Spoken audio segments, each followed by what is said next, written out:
Rendahnya kualitas pelayanan di Bandara Internasional I Gusti Ngurah Rai membuat bandara tersebut masuk daftar 10 bandara terburuk di dunia versi hasil survei AirHelp.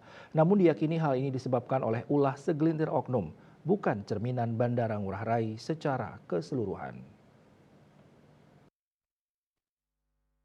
Meski Bali kerap disebut pulau surga bagi wisatawan, namun tak semua penilaian itu baik. Ada sejumlah kekurangan yang terungkap di publik. Salah satunya pelayanan di Bandara Ngurah Rai Bali, di mana bandara ini rupanya masuk dalam 10 bandara terburuk di dunia versi hasil survei organisasi AirHelp. Untuk itu, Menteri Pariwisata dan Ekonomi Kreatif Sandiaga Uno mengaku telah membaca kabar itu dan menjadi bahan evaluasi bagi kementeriannya.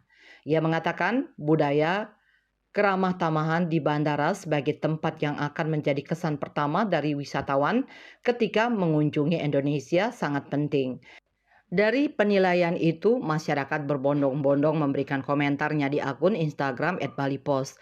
Dari beberapa komentar netizen, kebanyakan mengatakan karena ulah oknum. Untuk itu, mereka meminta untuk mengevaluasi semuanya sehingga ke depan tidak ada penilaian buruk seperti sekarang ini. Bali Post melaporkan.